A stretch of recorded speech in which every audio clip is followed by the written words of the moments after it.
This podcast represents the opinions of our hosts and their guests only. The content here should not be taken as medical advice and is for informational purposes only. And because each person is so unique, please consult your healthcare professional for any medical questions. Welcome to Once Shattered, Picking Up the Pieces.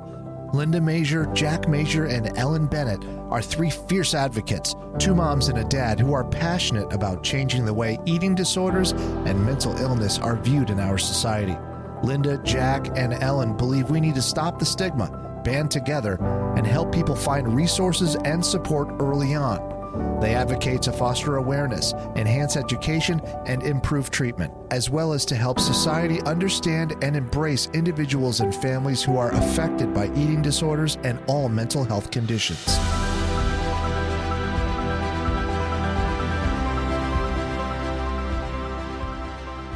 Welcome to Once Shattered, Picking Up the Pieces, Episode 3, a deeper look into anxiety.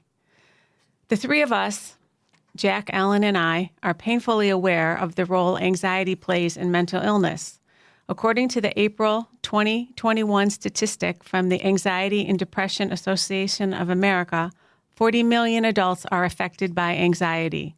The National Institute of Mental Health reports 31% of children between the ages of 13 and 18 are also affected. And a recent study from the Oliver Pyatt Center found that 56% of people with eating disorders are also diagnosed with anxiety disorder. We'd like to welcome our special guest, psychotherapist, Vickijo Campanaro. Welcome, Vicki. Thank you. Thank you so much. Vicki, we're so honored to have you agree to participate in our podcast today. Oh, well, thanks. I'm the one that should be honored, though. You three are the ones that went through the painful times. I'm just here to kind of help, and maybe I can learn something, too. That'd be great. Vicki, you're awesome. And Ellen, our friend and fellow advocate, is pretty awesome, too. And we are happy just to be together, and you guys are going to hit it off, too. Ellen lost her daughter, Cathie, to anorexia at age... Oh, my goodness. She was 25. So, hello again. We're so excited to be back and talk about this. Ellen, it's great to hear you, and I'm so sorry about your daughter. I know I read from cover to cover Emilee's book, and what an amazing journey you guys have all been through. And Ellen started a foundation called KMB for Answers to honor Cathie, and she's done unbelievable great work. Sadness has kind of driven us to have a passion for saying, hey, eating disorders are real. Anxiety's real. We need to pay attention. We need to care about each other. We need to respond to the signs. Yeah. Yeah. So, Vicki, you are a highly regarded and well-known in our community here in the Rochester area, and we thank you for taking the time to join us today and sharing your insights on the topic of anxiety. Welcome. Your bio is amazing, which includes 3 graduate degrees in different fields, along with your position as Associate Director of the Assisi Institute, are so impressive, and it's so diverse. So your wealth of knowledge and your experience is so inspiring. Can you tell us a little more about yourself and why you decided to become a therapist? Sure, and I think you promoted me. I have a couple of undergrad degrees and 2 graduate degrees, but thanks for giving me 3. Anytime. So why I decided to become a therapist, that's an interesting question. I was thinking about it, and there's probably 3 reasons. One, I feel like maybe I was born to do it. I'm from a big Italian family, 5 kids, and 3 of my siblings are deaf. And I'm the oldest in the family, so I got the label, the bossy, bigger sister, and kind of have been telling people what to do for a long time. Now, I had to unlearn that to be a therapist. I had to listen more than talk. But that was the beginning of it. And then my undergrad degrees are in music and education. And my first job was in a small town in Fredonia. And I was teaching music and education, but what I was really doing is counseling these kids. And so I started to think maybe for my master's I'd like to do more work in counseling. Then I decided to get married right out of college, and my beautiful, wonderful, young, sweet husband took his life at 26 years old. And so he had a history of depression and anxiety, and that kind of sealed the deal for me. I thought I'm going to use my tragedy, kind of what you said, Ellen. If we don't use our tragedies for something, then really what are they for? And so I started doing my work in psychology and social work, and also looked into trauma work. And so a lot of my work has been in trauma, and it has served me well, and I hope it serves my clients well. I've enjoyed it very, very much. So that's kind of the story of how I got to where I was. I thought I was going to be this music performer, and I got into doing therapy instead. I think that's where God wanted me. I think your experiences and your education and training have woven together to be this beautiful background for you to work with anyone who's struggled with grief or anxiety or sadness, mental illness. Yeah. And Vicki has such a presence to her. I mean, she's just full of grace, and she's just a very gifted, compassionate person that you feel so easy to talk to, and just you feel like you've known her your whole life after you've met her once. Exactly. You guys are embarrassing me now. Well, it's all true. So our first question today is, if somebody's experiencing, this is a multi-part question. If somebody's experiencing anxiety, what might it look like in a child and in an adult? Is it different? Okay. When is it a cause for concern? And if it's a cause for concern, what should be the first steps?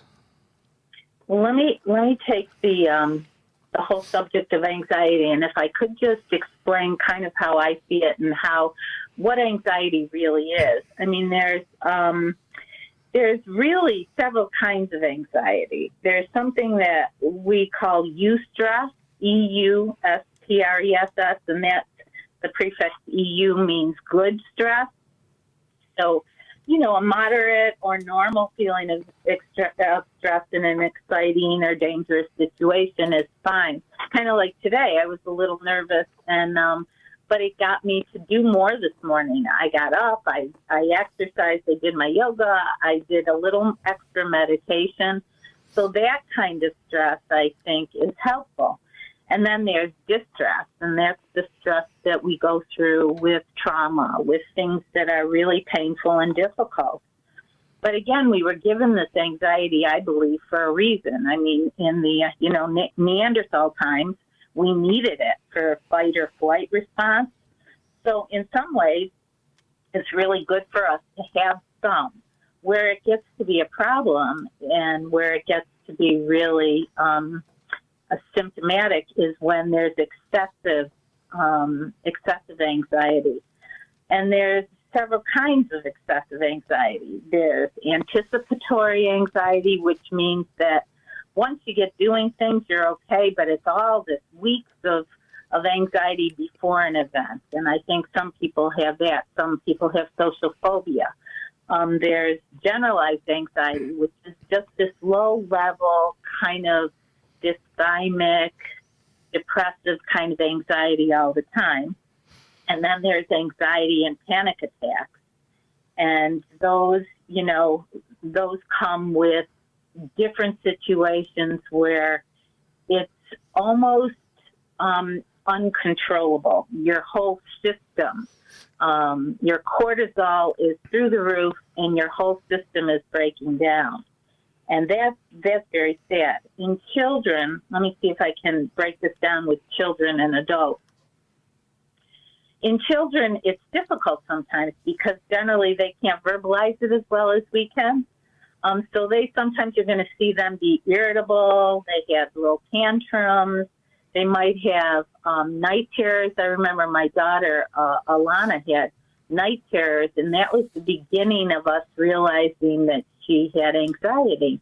And I'll talk later about when we saw the anxiety really appear. There was a trauma in the family, and I think it exacerbated her anxiety. Difficulty sometimes concentrating. Some kids have that separation anxiety, and that's normal to a point. Some kids will isolate. They'll go in their rooms. I'm working with a mom now, and her daughter is 28, but they're looking back on their life, and her mom is very outgoing and kind of pressured the daughter to do things all the time. And the daughter was an introvert. And so she was having excessive anxiety, and as a result, developed some disorders with that. In adults, it's the things that, most people know about, sweating, dizziness, nausea, shortness of breath, stomach issues, lack of focus, heart palpitations, and a general dis-ease. That's where the word disease comes from, that dis-ease. And so then I think you said, when is it a cause for concern? I think that was part of the question, right? Yes. Well, I think it's a concern whenever it really interrupts the flow and the happiness of your life over the long term. Sometimes we can talk to our kids and we can do some things at the beginning of seeing these things, and it doesn't become this big anxiety issue. And other times, no matter what you do, that's how we're wired, and so we have to really pay attention to it.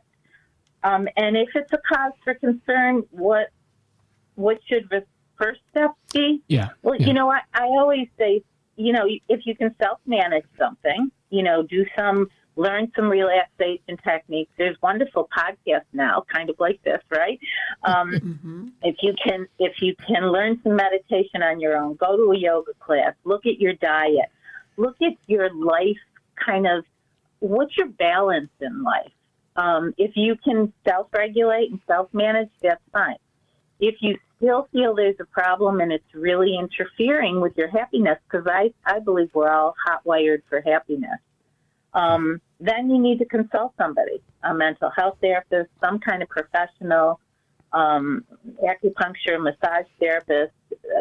For me, I look at the mind, body, spirit as this whole unit. And so, whatever works for you. Some people would never go to an acupuncturist, and some people would. Some people wouldn't go to a mental health counselor, but they might go to a chiropractor. So whatever works for you. Thank you. That's very well said.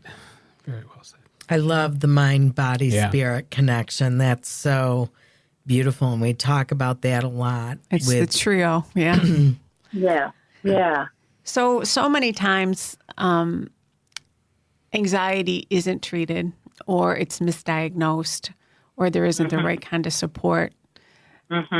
So when those things happen, what spirals out of that when the person isn't getting what they need to get healthy and feel better? Well, it's interesting because I mentioned my husband, my first husband, and that's what happened, I think, with him. It can get worse, and it can start interfering with your daily life. It can lead to intense isolation and then depression, and, of course, it can also lead to, things such as eating disorders and then suicide. So, for him, I think one of the things was this was in the 70s, and so, counseling wasn't readily available. Plus, he was a professional man, and I think being a man and a professional man, and he was a musician, and I think he tried to handle it by himself. And so he didn't speak about it, and I was this young, naive, girl that thought, well, it'll go away. So, what happens when it's misdiagnosed or untreated or when there's no support is that it can get worse. And that's what we don't want to happen. I'm so sorry. Sorry to hear that about your husband and that you had to go through all that. Well, and I think, again, what you guys said is this has brought me to my life's work. And so it has been for a really wonderful reason. Oh, God uses everything, right? I believe that. Yeah. well, and I think the unsupported and misdiagnosed, and this last over a year of COVID with these people that have needed so much support that hasn't been there, or maybe it's been through conferences and stuff, but they need personal one-on-one, Yeah, I'm noticing that, Jack. In my practice, I'm probably booked till way into August now, which is the most. I've been in this, practice for almost 40 years, and this has been the most that I have ever been booked out. And when you go to try to find another therapist, it's really hard. So I think you're absolutely right. But the good part of this is people are starting to reach out and recognize that it's okay to get help. Yeah. That's the best thing to hear, that people are starting to think that it's okay to reach out. Yeah. The stigma's starting to go away. And that there is help and there are options. Yeah. Yeah. Yep. Vicki, our experiences with our daughters, anxiety played a significant role with their eating disorders. With my daughter, I did not make the anxiety connection till after her death, and learning more about eating disorders and how all this, mental, everything works together and is connected and comorbid. And can you explain the link with anxiety and eating disorders?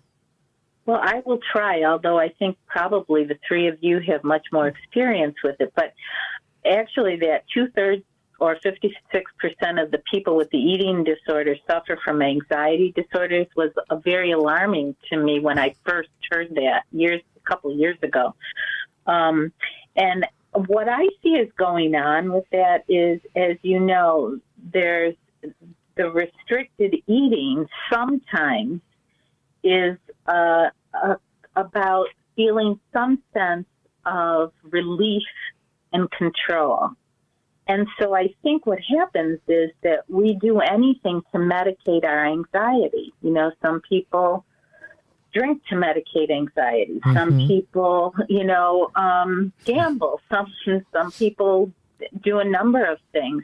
And I think one simple thing is to control our eating. And at the beginning, Ellen, it's not a surprise to me that you didn't realize it until after. I don't think therapists realized it until, quite recently, that anxiety is such a big thing with people with eating disorders. Because it's a way of medicating themselves. It's a way of taking some control over something that's easy to control. And I also think that some PTSD goes with some of it, some OCD. I know they're doing studies now that there's a strong link of obsessive-compulsive disorder with eating disorders. And so we didn't know that. We didn't put things together like that, which is a shame on us. But we're learning more and more how important it is to treat the anxiety as well as the depression, because that's a part of eating disorders as well. Absolutely. I think these breakthroughs with anxiety and genetic links and depression and understanding that is another thing that's is really given me hope that we're beginning to understand these connections and not dismissing them or misdiagnosing. So thank you. Right. And if there's anything you can share with me about that, Jack or Linda, about, how you saw that your daughter's anxiety was connected, that would be helpful to me even. Because, like I said, we're just learning all of the connections and how, the cortisol and the dopamine and all of that stuff affects the brain and where in the brain it goes. And I can talk later about that if you'd like. Yeah, that would be great. And, I think when something like this happens and you lose someone you love, especially if it's a child, you just go back and you look at all those little things that you didn't think maybe much about at the time, or you were told, oh, it's perfectly normal, even from a physician. And then you realize that they were all pieces of the puzzle that we can put together now. But it's just so helpful to be able to talk to other people. And I always just tell people, just trust your gut. If something doesn't feel right, just trust your gut. Don't let anybody tell you that it's not a big deal or you shouldn't pay more attention to things. Nothing's wrong. This is normal. So. Yeah. I really like that because people come into me sometimes for answers, and I'll say, you've been living with yourself longer than I have. You probably know yourself a lot better than I do. And really, therapy to me is just a way of being able to allow people a safe place to hear themselves and to understand themselves better. And so you're absolutely right about that. And, it's to get in touch with those things that might look very little to somebody, but really could multiply into a number of problems is really important. Okay. We already answered one question we were going to ask you, so we're going to skip right down to this question, which is, in this culture where children and adults are bombarded by social media and the pressure to achieve, do you find that a spiritual practice helps the person learn to live life at their own pace? Yeah, I'm glad this question came up. I think that my husband and I started this Assisi Institute many years ago, but we're finding right now more than ever that young people are looking for something much bigger to connect with than themselves. The whole nihilistic kind of narcissistic, life is meaningless and I'm the center of the universe thing isn't really working. It's just not working for them. And we see these young people coming in their 20s and 30s, and they're saying, I don't know, I'm doing all the things I'm supposed to do, but it feels empty. And I don't want to believe that there's nothing after this. I want some kind of a bigger purpose. They want hope. And if you don't have that, I really think that breeds the anxiety we're talking about. Mm-hmm. And this, along with the pressure to achieve, along with social media, I had a client come in the other day, and she was so upset because all of her friends were posting things about, their vacations, where they're going, this and that, and she just doesn't have the money to do it, and look how good it looks. And it was funny because she doesn't know this, but I see another one of her friends, and I know that they're in terrible debt. And I know what's going on with them. And, of course, I couldn't say it, but on social media, everything looks beautiful and wonderful. And I think that's really hard for these kids. So, I think there is definitely a need to have some kind of spiritual practice that helps you to feel you're a part of something way bigger and that you're connected. Yes, and connection is so important for all of us all the time, but especially when we're feeling vulnerable and scared and afraid. In fact, I think there was a study, Linda, I think it's out of Stanford, and they did a study on health, physical health of people. And one of the factors that helped the most in getting people healthier physically was having people around them. having a connection to other people. And that's why this pandemic was so hard, too, although it did help in a way because some families got closer. I was hearing from some families that for the first time they were eating like 2 meals together, which they had never eaten before, which I think is a big, huge thing. And anyways, yeah. Connections is, just myself, everybody says, when are you going to retire? When are you going to retire? I think retirement's overrated, and I so enjoy the connections, that I have had over the years as a pharmacist, and I've had the opportunity to work in more intimate settings in pharmacy and got to know people, and it's just amazing how good it makes me feel to be able to connect with my patients. Right. And because you help them too, it feels like you have purpose. Yeah. No? Absolutely. Everybody needs purpose. And I think purpose is a big part of hope, and purpose are such a big part of people when they're struggling to find recovery from addiction, from an eating disorder, from substance use. I think it's so important that you have support and you have hope and that you have a purpose, because I think we all spend too much time in our own heads. It's not a good thing. We need some distraction, and we need to feel like we matter for sure. As Eckhart Tolle says, you got to let go of the ego. Let go. That's right. Yeah. Okay. Another thing, I think it's helpful if we can talk about some suggestions of things for parents to do or model that might help their children feel safe, feel grounded, find their own authentic inner voice, and feeling safe with that and trusting it as we continue this conversation about connection. Right. I think that one of the most important things for parents to do is to make the family important. I think that, people put a lot of energy into picking out a car or picking out a house, or put a lot of energy into a lot of things and think that family's just going to develop itself. And I just think getting up together, having a cheerful beginning to the day,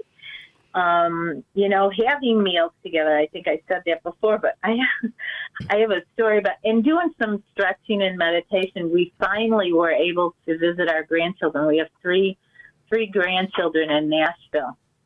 And when Craig and I go there, they always ask us about, to help them to meditate, because they know we run this center. So we do some breathing and yoga. And the other day, and Noah just turned 5, and he's kind of getting his own little personality. And so Craig is trying to lead him through meditation. And all of a sudden he stops and he goes, Papa, that's not how I meditate. And so Craig goes, well, Noah, how do you meditate? And he goes, I run around, I jump up and down, and I do somersaults.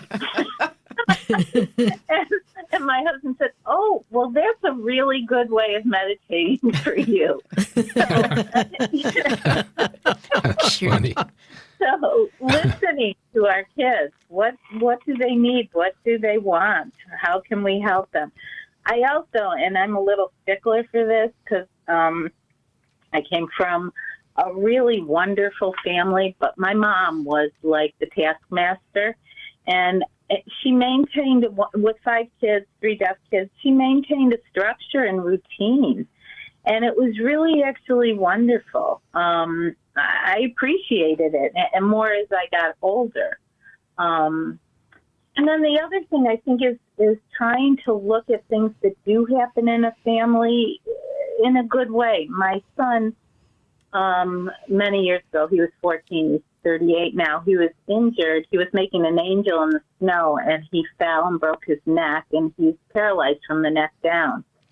And so I had my 2 little girls. They were first grade and third grade, and we had to leave Rochester and live in Atlanta at a treatment center, a rehab center, for close to 9 months.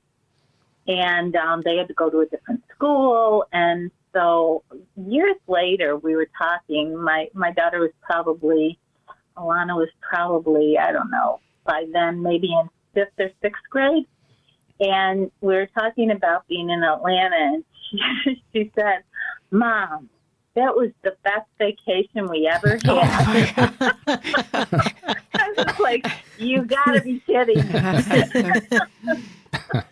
But I think we tried to look at it as an experience, and make the best of it. And there were some really hard times during that time.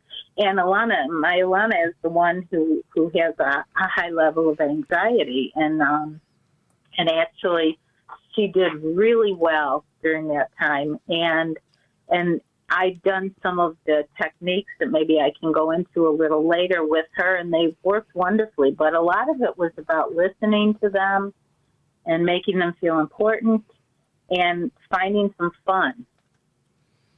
Yeah, I think that really being present and giving our children that designated time that's really just focused on them. And as you've mentioned with mealtime, how important that is. And sometimes I think we lose sight of that, and we get caught up in our crazy busy schedules, and we have to go here and we have to go there. And take a minute, take some time and just be focused, be present. That was a given. That was a given back in the 60s when, I was growing up, and everybody had, family meals. Hey, you were home at 6 o'clock and dinner was on the table and everybody sat down. Sunday dinner That's was right. after church. Sunday dinner was right in the afternoon. And it was just a given that everybody ate together. So. Back in the day, Jack, right? Back in the day. Yeah. It's funny. We're starting to sound old. I said that to Craig the other day. I say, "Oh my God, this and that," and he goes, "Oh my God, you sound so old. You sound like our grandmothers used to sound." It was inevitable. I am your grandmother. Some things are inevitable, That's right. That's right. The other thing I forgot is hugs and touching in this pandemic. I really noticed how much I missed not hugging and touching people. Not in my own family. We had our little hub here that we could, but that's important to kids too. Another story with Alana was funny. After we came home with Evan, I was busy setting up the house with handicap accessible things and doing stuff, and she fell one day and she scraped her knee. There was a little blood, and she came up to me, and I go, yeah, that's fine. Okay, honey, here's a Band-Aid. And she goes, what do I have to do? Get a spinal cord injury around here to get any attention? I was like, no, please don't. But you see how, and I was so happy she was able to verbalize it. You see how important it is to, pay special attention to the hugs and the kisses and the, the special times. Right. Well, the three of us here are all firm believers in therapy and counseling. The validation and objectivity of a professional therapist is something that, can evoke introspection in the patient and healing. So what would you like to share with us about this process, and why are validation and acknowledgement so important? Yeah, I think we went over a little bit of that, but I think that, Jack, it's interesting. When I first was doing therapy as a neophyte, I thought, I'm going to have all this wisdom to share and all of that. But as I kept doing it, I realized that actually I was getting wisdom from my clients and my patients. So I just think therapy is, like I said before, hopefully a warm, inviting, safe place so that people can hear themselves and find themselves and believe in themselves and be able to work through things in an environment that doesn't judge. I mean, there's so much judging going on nowadays, especially.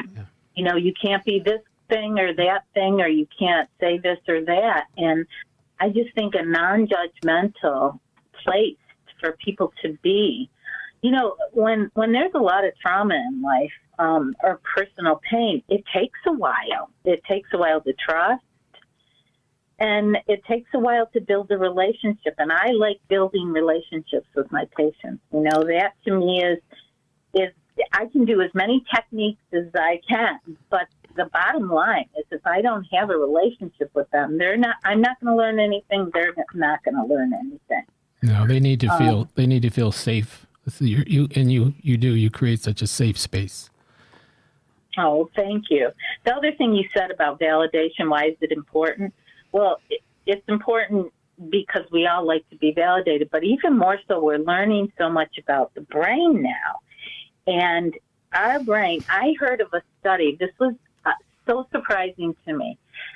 There are, 3 parts of the brain activated with positive and negative cognition. So if somebody comes to you and says, I don't like your hair, that's going to locate in the amygdala, and it's going to take 1/1000th of a second for it to ping our amygdala.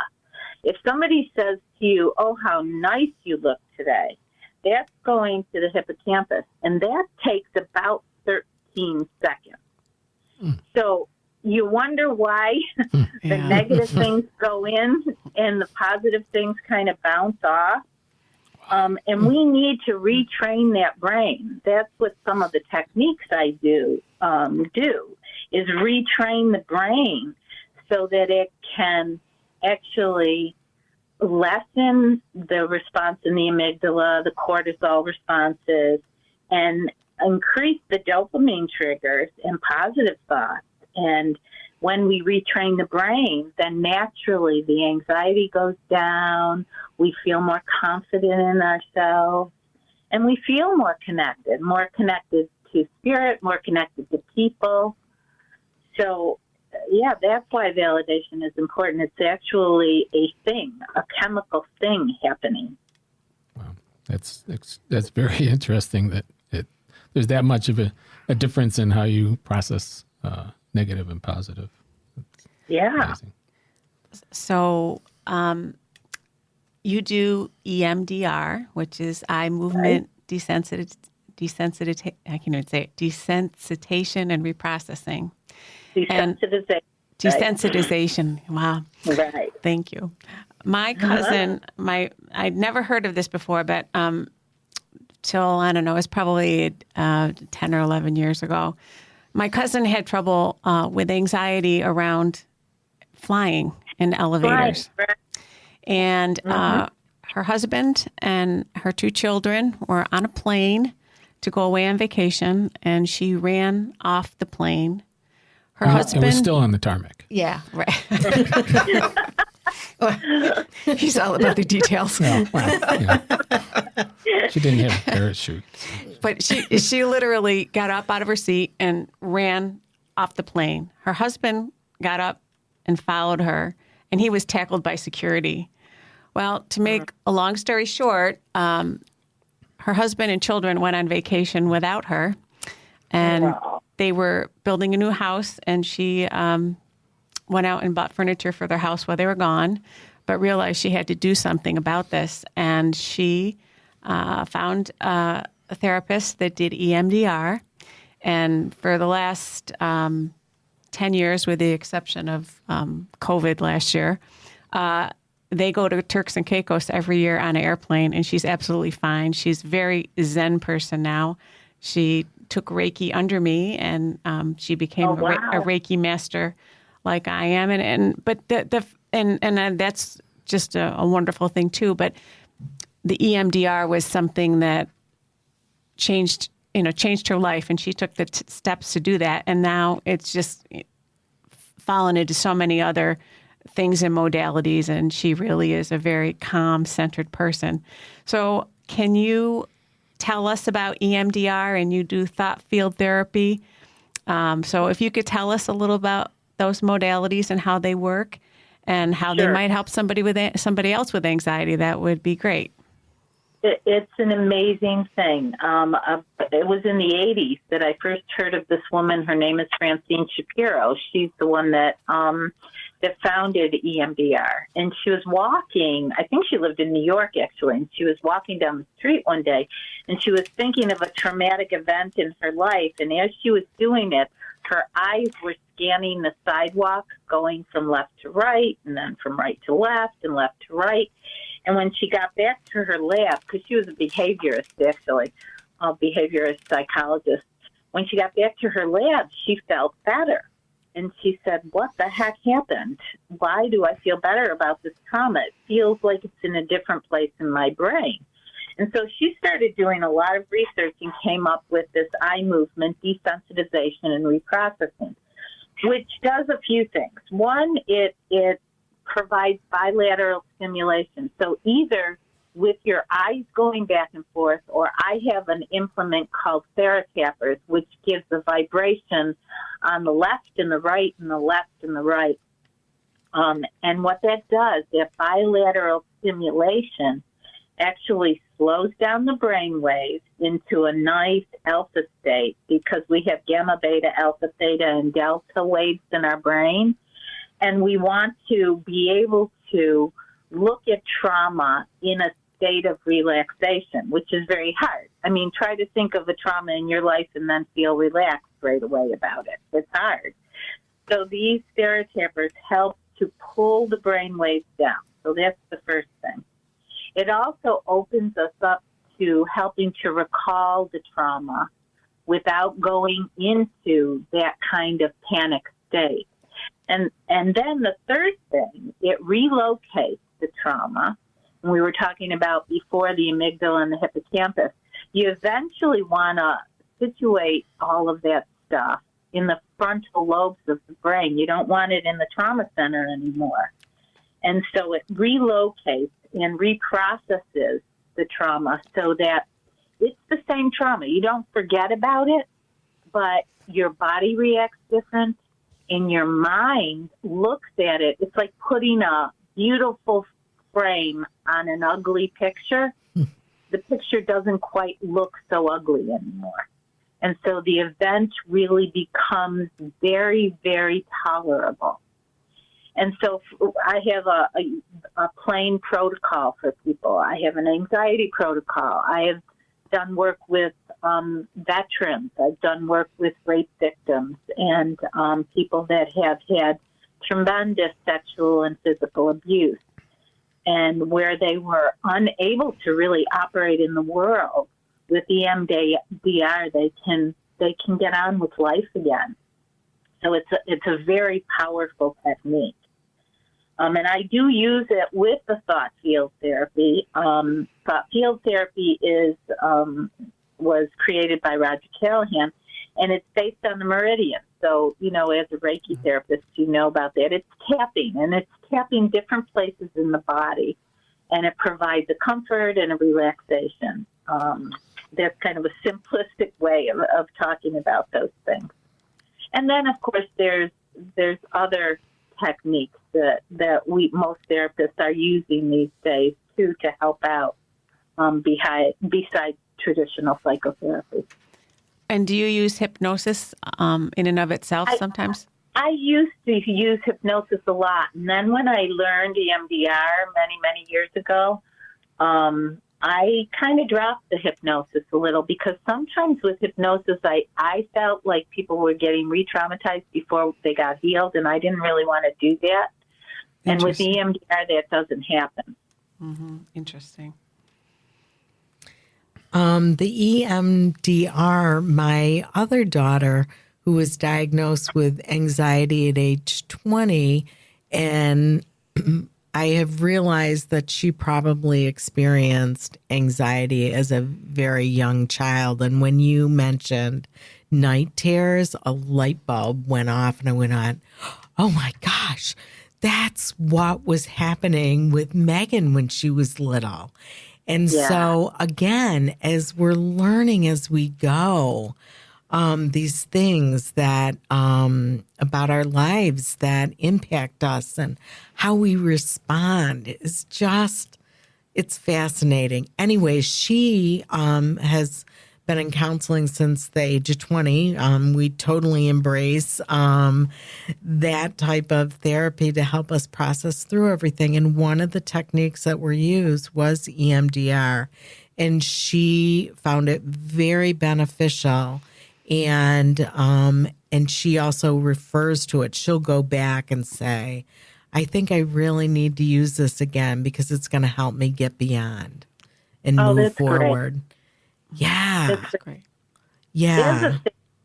As a therapist, it opens up a whole new world to me. You know, I was before just talk therapy, and I'm not putting talk therapy down at all. It's really, really important. And in fact, it's really important for us to create a relationship with people before we do the EMDR and a safe place. But to have another technique that really goes to the brain and changes the function of the brain is really wonderful. Wow. Yeah, it's incredible. Our brain, more and more research is needed. We need to understand. We need to know. I feel it all the time. Mm-hmm. Vicki, can you tell us a little bit more about the Assisi Institute? Sure. So the Assisi Institute was started by my husband and I several years ago. In fact, we're having our 10-year anniversary in our new building in July, and we're very excited about that. And what it is really is a meditation and holistic health center. We also have residents. We have 7 residents who live there in a contemplative lifestyle. And our real mission, I guess, is to support individuals that kind of are looking for something deeper, a deeper relationship with God. It's not a religion. And it's based on the Kriya Yoga, which was brought to the United States in the 1920s by Paramahansa Yogananda, who was a wonderful mystic and teacher. And what he did is he was Hindu, but he brought this yogic practice to the United States, and he wanted to join forces. He wanted to bring the Eastern and Western spirituality together. So that's what we do, and it's named after St. Francis of Assisi, who's a saint in the Catholic tradition, mainly because Francis was kind of a universal saint and, of course, loved animals. And we love St. Francis. Both Craig and I love St. Francis. And, in fact, I'll tell you a funny thing. His in the Catholic tradition, you make your confirmation. And we didn't know this, but his confirmation name was Francis. When we met, we didn't know it. My confirmation name is Claire, and Claire was Francis's cohort, in the 1200s, St. Claire. So that was kind of funny. But we really love bringing meditation to people. We have a yoga program now. We have a small little blessing shop, we call it. We also have a beautiful little, in the back of our building, somebody donated some money so that we could do a chapel. And the chapel is in the tradition of the Chapel of San Damiano in Assisi, Italy. And so it's like a little meditation place. And we also take people on pilgrimages to Assisi, Italy. So that's just our kind of side job. But we feel like it helps so much. And of course, I don't ever really mention it to my clients, but they'll say, well, what is the Assisi Institute? And I'll say, well, it's just a meditation center. And then if they're interested, they start to come, and we have services every Thursday night. Everything is, our yoga classes we charge for, but everything else is free, our classes. So it's all really supported by the generosity of our people. That's a wonderful treasure we have. Thank you. It's a great community. Great community. Yeah, we've been to some of the Thursday nights. Yeah. Oh, it's a beautiful, holy place, spiritual place, I should say. Just loved it there. So, are you still virtual now? We're actually in person. We're so happy. Oh, great. We opened up now. We still are going to be masked, because we don't want to differentiate who's vaccinated, who's not vaccinated. So we're just all masked. but we're finally back. Last week was our first time back in so long, but we're still doing virtual as well. So you can get us on Facebook Live every Thursday at 7 o'clock under the Assisi Institute. And we are in person now. Great. And it is. It's wonderful to see people again. It was wonderful to be online because we did collect a beautiful assortment of people from all over the world during that time. Mm-hmm. We have people from Italy. We have this wonderful guy from Ireland. We have people from India that tune in now. So it's very interesting what happened during the pandemic. That's great. But it's great to have our personal people back with us again, too. Great. So I know you talked about spiritual connection and everything earlier. Have you found that people in therapy that have a spiritual practice have a better outcome? I have. I mean, I might be a little biased, but you mentioned before you like that whole idea of mind, body, spirit. I always look at it like a cake. Like if you're baking a cake, I mean, if you don't put the sugar in, it still might be a cake, but it's not going to taste too good. So I feel like the spiritual part is really essential, you know, and I think the body part is essential more and more. That's why we have holistic health practitioners. We have a chiropractor. We have an oneonone practitioner, which is a far infrared massage therapist. We have all kinds of different therapies down there for the body too, and our yoga classes. And so we're trying to hit the mind so people can get psychotherapy if they want. And teaching is feeding the mind. And then the body and nutrition. Our chiropractor does a lot of wonderful nutrition things. And then the spirit is kind of the part that brings it all together for me. And I do see people have a better outcome. I really do. I see healthier people. You know, I look at those things that people say, someone's 102, what made their life so good? And they always say something about God. Mm-hmm. You know, whatever they think God is, there's always something in there about God. I think we're hot-wired for God. Oh, I wish Emilee could have met you. Absolutely. Well, I feel like I know her, and I feel like she guides me. She really does. So, and look at the two of you, what you have done for people and how you have touched people's lives through Emilee. Wow. It's the least we could do. And it keeps her with us every single day. Yeah, every day. Well, we're out of time, but I can't thank you enough. And I think I know I speak for Ellen and Jack too. It's been such a pleasure having you with us today. I hope you'll come back sometime and talk to us again. Is there anything else that you'd like to leave us with or share with us? Well, I was thinking of this wonderful thing that I read in the morning by Paramahansa Yogananda, and if I could just read it to you, it's very short, but it helps me every morning. So there is no storm that God won't carry you through, no bridge that God won't help you cross, no battle that God won't help you win, no heartache that God won't help you let go of. He, she is so much bigger than anything you face today. Leave everything in his hands and embrace this day, knowing that he will take care of you. Those who leave everything in God's hands will eventually see God's hands in everything. Oh, that's beautiful. Oh, bless you, Vicki. Well, it's been a joy and an honor, and I will continue to listen, and I can't wait to hear your other podcasts too. I'd much rather hear other people talking than myself. So, well, full disclosure here, I must say that Vicki has been a blessing in our lives and our healing and on our grief journey. And she feels more like family than a therapist. So she's everything rolled into one. She's been an angel for us. Well, thank you guys so much.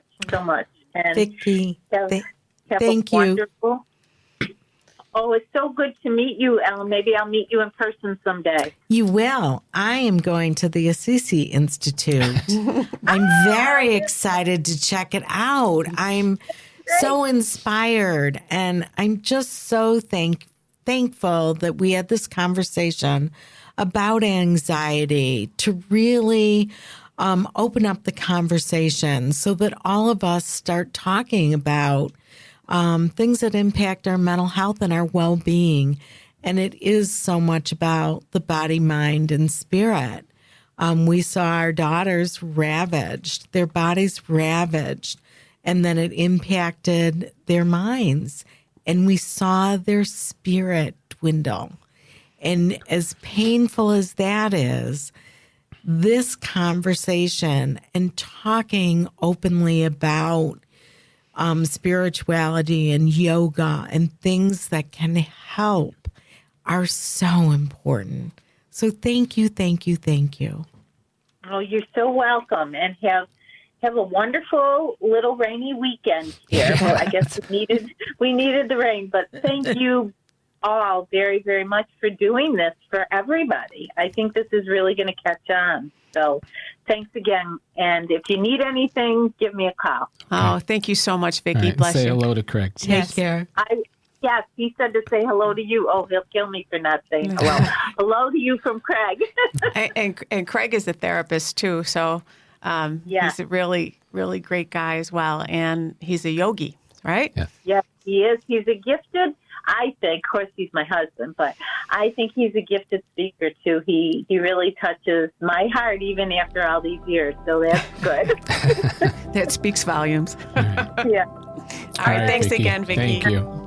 Thank you for joining us today. And we would be so grateful if you could review this podcast on the platform that you're listening to it on, and also let others know about it on social media. Thank you so much for joining us today.